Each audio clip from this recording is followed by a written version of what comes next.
अस्सलाम वालेकुम नाज़रीन, SS न्यूज़ सगद मां इराबासी सब खां पहिरियों हलंदासीं हेडलाइंस की तरफ। वज़ीर आज़म शहबाज शरीफ तुर्क सदर रजब तैयब उर्दुगान की हलफ बरदारी तकरीब के मौके ते मुख्तलिफ़ मुल्कनि के अगवाननि से मुलाकात कई है। वज़ीर आज़म शहबाज शरीफ तुर्किया के अगूणे नायब वज़ीर आज़म IMHP पार्टी के चेयरमैन दौलत मचहली से मुलाकात कई। इन सदर उर्दुगान से गड चूंडुनि में कामयाबी ते मुबारकबाद पेश कई। सिंध सूबे जो माली साल 2023-2024 जो बजट 10 जून ते पेश किया वेंदो। नाणेवारी वज़ारत के ताज़े ऐलान मूजिब सिंध सूबे जो माली साल 2023-2024 जो बजट 10 जून ते पेश किया वेंदो।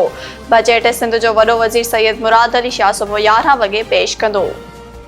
सिंध पंजाब दंग ते मुग़बिन जो धाड़ेलन ते हमलो, एक धाड़ेल ऐं 2 मुग़बी मारिजी विया। पंजाब के कचे में पहरे ते वेठल धाड़ेल नोथू शर के निंड अची वई त मुग़बिन संदसि राइफल खणी खेसि मारे छॾियो। मारिजी वियल धाड़ेल जे साथियुनि जी फायरिंग में 2 मुग़बी बि मारिजी विया, हिकु ज़ख़्मी थी पियो।